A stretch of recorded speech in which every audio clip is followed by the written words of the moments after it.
Sir, నేను వచ్చి నా సర్టిఫికేట్స్ జెరాక్స్ కోసము నా సర్టిఫికేట్ ఒకటి పోయింది, దానికి చెప్పేకనేసి వచ్చాను. పోలీస్ స్టేషన్లో, 1 టౌన్ పోలీస్ స్టేషన్లో కంప్లైంట్ ఇచ్చాక వెళ్ళాను. వాళ్ళు వచ్చి మీ సేవలో పోయి ఫస్ట్ జెరాక్స్లు చేసి వాళ్ళు ఒక స్లిప్ ఇస్తారు, అది తెచ్చిండమ్మా అని చెప్పారు. అందుకని వస్తే నేను వచ్చిన తర్వాత వచ్చాడు. ఇదో ఇతనే అక్యూస్డ్, ఇతని ఫోటో ఎత్తుకోండి. అతన్ని ఈయన పైన వచ్చి ఒక దుప్పటి కప్పి శ్రీనెట్ క్యాఫ్లో బ్లూ ఫిలిం ఆన్ చేసి ఇచ్చి బ్లూ ఫిలిం చూపిస్తున్నాడు. నా వెనకన నా పక్కన ఆయన కూర్చోన్నారు, ఆయన కూర్చోన్నారు.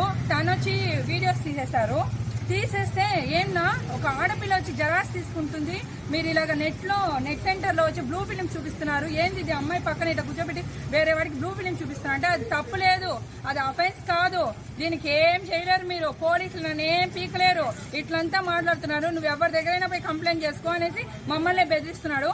నేను 100కి ఫోన్ చేశాను. తర్వాత వాళ్ళు వచ్చి ఇక్కడ 1 టౌన్ పోలీస్ వాళ్ళని పంపించారు. వాళ్ళ ద్వారా వచ్చి ఇప్పుడు వాళ్ళు పంపిస్తున్నారు. నేను ఇప్పుడు FIR ఫైల్ చేస్తున్నాను.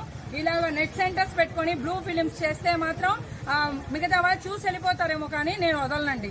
ఖచ్చితంగా FIR ఫైల్ చేస్తాను. వీళ్ళని కఠినంగా శిక్షించాలి. కొంచెం కూడా భయం భక్తి లేకుండా ఉన్నారు. శ్రీకాళహస్తిలో ఇది జరిగింది. శ్రీదేవి అండి, నేను చెన్నై నుంచి వచ్చాను. నేను చదివిందంతా శ్రీకాళహస్తిలోనే. నేను ఇక్కడ టాపర్నండి, శ్రీకాళహస్తిలో కాలేజీలో టాపర్ని. నా సర్టిఫికేట్ పోయింది కాబట్టి నేను వచ్చాను. ఇక్కడ +2 సర్టిఫికేట్, అదే inter 2nd year certificate miss అయింది. నేను BA LLB చదువుతున్నాను, దానికోసం ఆ సర్టిఫికేట్ అవసరపడింది.